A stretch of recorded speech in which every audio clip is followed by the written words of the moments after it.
Thanks for watching.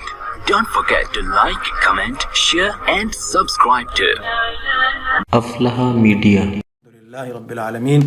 آج مجھے جو واٹس ایپ کے ذریعے یا ای میل کے ذریعے ملے تو پروگرام شروع کرنے سے پہلے جو سوالات آئے میں آپ کو ان کا جواب دے دیتا ہوں، سوالات کو دہرا دیتا ہوں اور جوابات دے دیتا ہوں۔ آپ سے یہ درخواست ہے کہ آپ بالکل ہم سے سوال و جواب کر سکتے ہیں۔ اپنے شرعی مسائل آپ کو واٹس ایپ نمبر ڈسپلے کر دیا جائے گا، آپ واٹس ایپ نمبر پر ہمیں بھیج دیں یا ای میل ایڈریس اس پر بھیج دیں، انشاءاللہ وہ آپ کو جواب اس کے دیے جائیں گے۔ آج کا پہلا سوال ہے عبد الخالق صاحب، یہ پوچھتے ہیں کہ جس عورت کا بچہ ماں اور فیڈر کا دودھ پیتا ہو، یعنی دونوں طرح سے دودھ پیتا ہو، ماں کا دودھ بھی پیتا ہو اور فیڈر کے ذریعے بھی اس کو فیڈ کرایا جاتا ہو، وہ عورت روزہ افطار کر سکتی ہے یا نہیں؟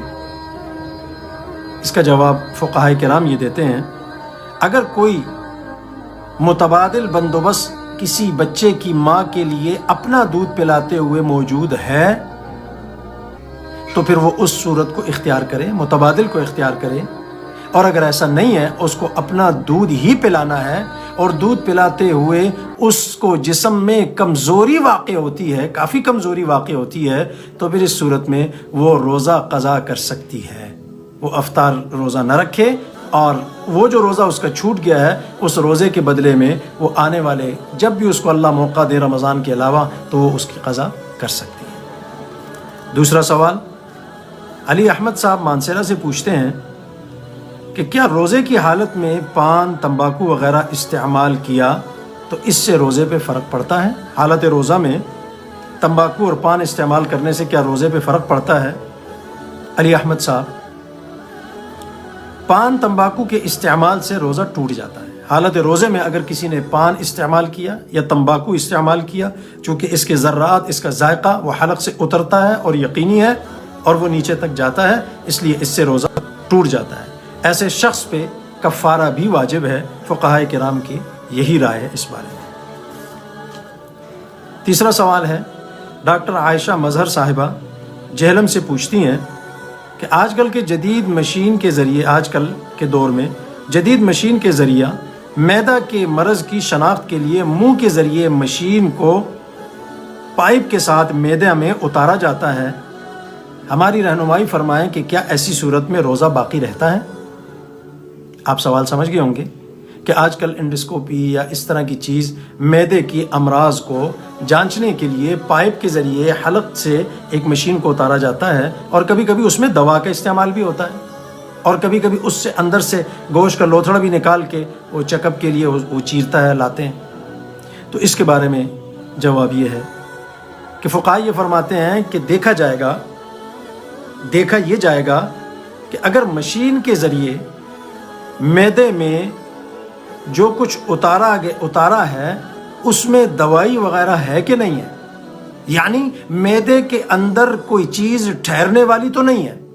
اگر معدے کے اندر ٹھہرنے والی دوا یا کوئی چیز ہے تو اس سے روزہ ٹوٹ جائے گا، اور اگر معدے کے اندر دوا یا کوئی چیز ٹھہرنے والی نہیں ہے بلکہ وہ پائپ واپس آ گیا ہے تو اس سے روزہ فاسد نہیں ہوگا، روزہ باقی رہے گا۔ چوتھا سوال ہے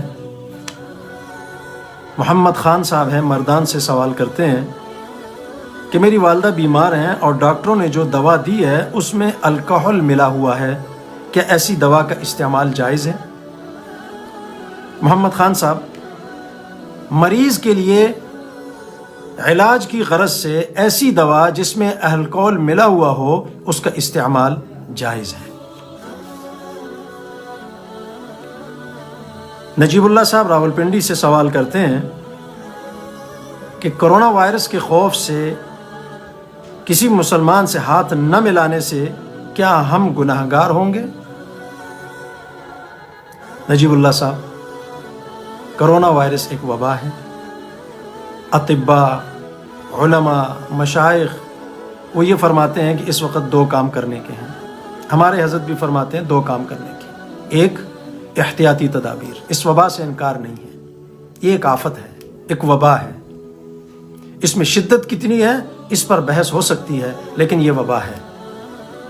اس میں یہ درخواست ہے کہ آپ اطباء اور روحانی پیشواؤں کی بات کو مانیں. اطباء یہ کہتے ہیں کہ احتیاط بہتر ہے، اور روحانی پیشوا ان کی بات کو انڈوز کرتے ہیں، تائید کرتے ہیں ان کی بات کی، کہ آپ مصافحہ نہ کریں بلکہ زبان سے سلام کے کلمات کو ادا کریں. ہاتھ سے چونکہ پھیلتا ہے، اس لیے آپ السلام علیکم ورحمۃ اللہ وبرکاتہ کے کلمات کو ادا کریں، اور اس میں آپ مصافحہ نہ کریں. احتیاطی تدابیر کو مکمل اختیار کریں. اللہ تعالیٰ اس مصیبت کو ہم سے دور کرے، لیکن یہ تیزی سے پھیلتی جا رہی ہے.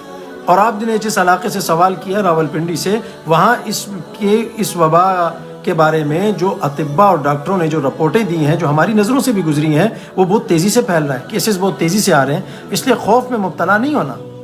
ہوگا وہی جو میرا رب چاہے گا، لیکن ہم نے احتیاط کرنی ہے. یہ شریعت کا تقاضا ہے. خود بھی احتیاط کرنی ہے، دوسروں کو بھی احتیاط کرنی ہے. اسی لیے آپ نے دیکھا کہ مساجد میں مکمل پاسداری ہو رہی ہے. ہمارے ہاں خانقاہ جامعہ دارالعلوم زکریا میں حضرت نے بھی مکمل جو احتیاطی تدابیر جو علماء نے معاہدہ کیا، اس کی پاسداری ہو رہی ہے. اور لوگ بھی آ رہے ہیں، نماز پڑھ رہے ہیں، اور انہی احتیاط کے ساتھ وہ واپس بھی جا رہے ہیں. تو کیوں ہم اللہ کی شکری کریں؟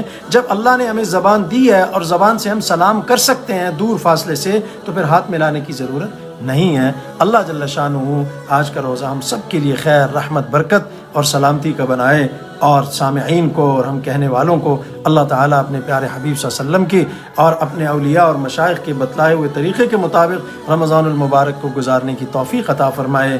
آج کے لیے اتنا ہی، اجازت دیجیے. السلام علیکم ورحمۃ اللہ وبرکاتہ. Thanks for watching. Don't forget to like, comment, share and subscribe to Aflah media.